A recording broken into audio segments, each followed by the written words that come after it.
ये HDP second year वालों को ऑनलाइन क्लास लेने के लिए धन्यवाद।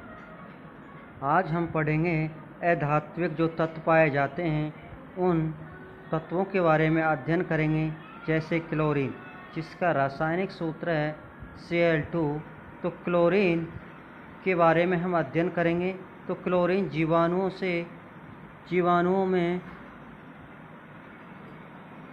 ऑक्सीडेशन व क्लोरीनेशन की क्रिया करके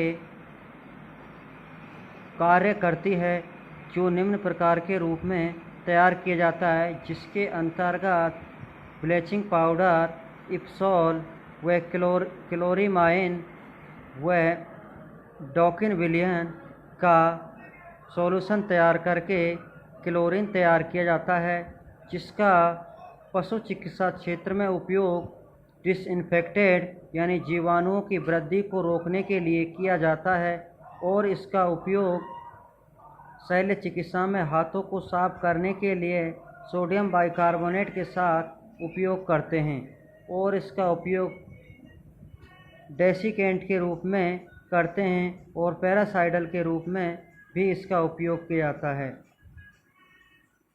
अगला है आपका आयोडीन। आयोडीन नीले काले चमकदार विशिष्ट गंधयुक्त भारी क्रिस्टल होते हैं तथा साधारण ताप पर वाष्पीकृत होने वाले होते हैं। आयोडीन को विभिन्न औषधि के माध्यम से काम लिया जाता है, जैसे लूगस आयोडीन बनाने में, टिंचर आयोडीन बनाने में, आयोडीन ऑइंटमेंट बनाने में इसका उपयोग किया जाता है। और आयोडीन मलहम का जो उपयोग करते हैं उसको शरीर की बाहरी सतह पर, जैसे सूजन, मोच, आर्थराइटिस आदि में इसका उपयोग करते हैं। अगला है आपका इम्पोर्टेंट ऑक्सीजन। ये भी आपका अधात्विक तत्व है, जिसका भी जानना बहुत ही ज़रूरी है। तो ऑक्सीजन यह रंगहीन, गंधहीन, स्वादहीन जीवन रक्षक गैस होती है, जिसका पशु चिकित्सा क्षेत्र में उपयोग निम्न तरह किया जाता है। जैसे ऑक्सीजन का उपयोग निम्न स्थिति में भी किया जाता है। हाइपोक्सिया यानी जब पशु के ऑक्सीजन की कमी हो जाती है तो ऑक्सीजन का उपयोग किया जाता है, और सांस लेने में दिक्कत होती है या पशु सांस नहीं ले पाता है तब भी ऑक्सीजन की आवश्यकता होती है। और शरीर नीला पड़ जाता है यानी साइनोसिस कहते हैं, जो शरीर नीला पड़ जाता है तब भी ऑक्सीजन की बहुत आवश्यकता होती है। इसलिए इस गैस को हम जीवन रक्षक गैस के नाम से जानते हैं। और इसका उपयोग जब पशु के मिल्क फीवर हो जाता है तो थनों के माध्यम से गादी में ऑक्सीजन को इंजेक्ट कराया जाता है। तो ये आपकी कार्यविधि व उपयोग ऑक्सीजन की है। अब हम पढ़ेंगे सल्फ़र के बारे में, जिसको हिंदी में कहते हैं गंधक। तो गंधक एक हल्की गंध वाला स्वाद रहित पीले रंग का पाउडर होता है, जिसका उपयोग पशुशालाओं में या गौवासों में मच्छर, खटमल, कीड़े मकोड़े आदि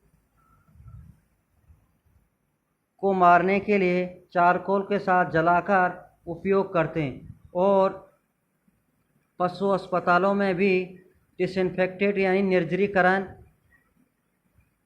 के बारे में भी उपयोग किया जाता है। अगला है आपका लकड़ी का कोयला, जिसको वुड चारकोल के नाम से जाना जाता है। यह एक गंधहीन, स्वादहीन कोयले को पीसने पर काले रंग का पाउडर होता है, जिसका उपयोग विशेष परिस्थितियों में किया जाता है, जैसे सड़े हुए घावों, अल्सर आदि में डायरेक्ट पाउडर के रूप में उपयोग करते हैं। और लकड़ी के कोयले का चूरे का उपयोग जब पशु के आफरा आदि आ जाता है तब भी करते हैं। और इसका उपयोग विशेष परिस्थिति, जैसे पशु को जहरीले पदार्थ खा लेता है तो इस जहर को सोखने के लिए या आगे बढ़ने से रोकने के लिए लकड़ी का कोयला का जो चूरा होता है उसका उपयोग किया जाता है।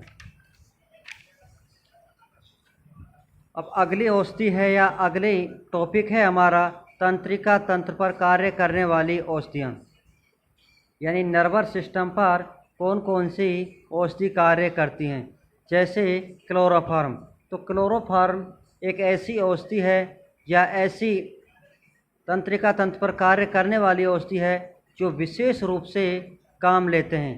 तो सबसे पहले इसके बारे में थोड़ा डिटेल जानना ज़रूरी है और इसके बाह्य व आंतरिक उपयोग हैं उसके बारे में अध्ययन करेंगे।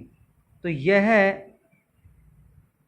औषधि केंद्रीय तंत्रिका तंत्र की उत्तेजना को कम करती है तथा मस्तिष्क में स्थित श्वसन केंद्र पर क्रिया कर पशु को अचेतन अवस्था में ले जाती है और यह रंगहीन, वाष्पशील, ज्वलनशील, स्वाद में मीठी एवं प्रकाश में अपघटित होने वाली औषधि है। इसलिए इस औषधि को हम नीले रंग की बोतलों में या अंधेरे में रखते हैं क्योंकि औषधि का वाष्प उत्सर्जन नहीं हो। पशु चिकित्सा में इसका उपयोग दो तरह से किया जाता है, जैसे बाह्य रूप में रेफ्रिजरेंट यानी ठंडक के रूप में, और एंटीसेप्टिक जीवाणुओं को वृद्धि को रोकने में, पैरासाइडल परजीवियों को मारने में, और रूबिफिसेंट के रूप में भी क्लोरोफॉर्म का उपयोग किया जाता है, यानी रक्त प्रवाह को बढ़ाने के लिए। ये तो हो गए आपके बाहरी तरह जो उपयोग होते हैं। अब आंतरिक रूप से जो क्लोरोफॉर्म का उपयोग किया जाता है वो है स्टोमैचिक यानी भूख बढ़ाने में, कार्बोनेटिव पेट व आंतों में गैस बाहर निकालने में, और एंथेलमेटिक यानी कृमिनाशक के रूप में भी इसका उपयोग किया जाता है। और सबसे इम्पोर्टेंट है आंतरिक रूप में क्लोरोफॉर्म का उपयोग कि शल्य चिकित्सा में पशु को बेहोश करना है तो क्लोरोफॉर्म औषधि का उपयोग किया जाता है और इसका उपयोग दर्द रहित मौत में भी किया जाता है। अब इसमें आगे भी है कि क्लोरोफॉर्म की कुछ लाभ हैं और कुछ हानियां हैं। क्लोरोफॉर्म के लाभ हैं, यह विस्फोटक नहीं है, कम खर्चीली, सस्ती है, पशु को बेहोश करने में सुगमता से पशु को बेहोश किया जाता है। और इसकी हानि है कि इसकी विषाक्तता भयंकर है। ये सबसे ज़्यादा क्लोरोफॉर्म जो औषधि होती है जो यकृत को प्रभावित करती है और पशु को उल्टियाँ भी आने लगती हैं। इसी तरह अगली औषधि है आपकी तंत्रिका तंत्र पर कार्य करने वाली ईथर। यह एक रंगहीन, पारदर्शी, स्वादहीन, अत्यंत वाष्पशील विस्फोटक औषधि है। ईथर का उपयोग पशु शल्य चिकित्सा में सुंघाकर किया जाता है तथा श्वसन व हृदय पर कम असर करने वाला निश्चेतक है। इसका उपयोग क्लोरोफॉर्म की भांति ज़्यादा सुरक्षित माना जाता है। इसका उपयोग क्लोरोफॉर्म की भांति ज़्यादा सुरक्षित माना जाता है, तो इसका उपयोग भी वही एज ए स्टाइटल, एंटी स्पाज्मोडिक और बाई इनहेलेशन के रूप में किया जाता है, यानी भाप के रूप में ईथर का उपयोग किया जाता है। अगली औषधि है आपके ट्राइलिन या ट्राइक्लोरोएथिलीन। यह एक रंगहीन, ज्वलनशील, स्वाद में मीठी क्लोरोफॉर्म की भांति होती है जो रोशनी में धीरे धीरे अपघटित होती है। तो ट्राइलिन निम्न कारणों से क्लोरोफॉर्म की भांति अच्छा है क्योंकि यह लार की मात्रा उत्पन्न नहीं करती है और श्वसन मार्ग पर कोई साइड इफ़ेक्ट नहीं डालती है और पशु को धीरे धीरे आसानी से बेहोश किया जा सकता है और पशु को होश में भी जल्दी लाया जा सकता है। अगली है आपकी कार्बन टेट्राक्लोराइड। इसका मुख्य रूप से उपयोग लीवर फ्लू के पैरासाइटों में किया जाता है। अगली है आपकी nitrous oxide. Nitrous oxide ammonium nitrate को गर्म करके प्राप्त किया जाता है। अब हम पढ़ेंगे नारकोटिक्स, यानी जो औषधियाँ पेड़ पौधों या अन्य चीज़ों से प्राप्त की जाती हैं जैसे नारकोटिक्स। तो वे औषधियाँ जो केंद्रीय तंत्रिका तंत्र की गतिविधि को कम करती हैं और पशु को गहरी नींद की अवस्था में ले जाती हैं, नारकोटिक्स कहलाती हैं। तो नारकोटिक्स के अंतर्गत हम एथाइल अल्कोहल का उपयोग करते हैं, इसे एथेनॉल भी कहते हैं।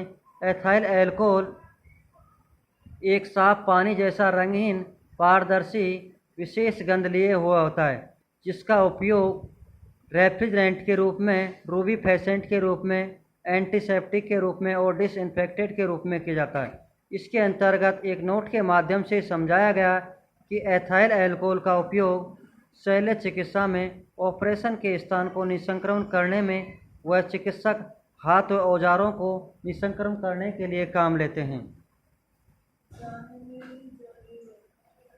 तो ये आपके नारकोटिक्स औषधि के बारे में अध्ययन होगा। अगली क्लास में क्लोरल हाइड्रस जो ग्रुप की औषधियाँ होती है उनके बारे में अध्ययन करेंगे।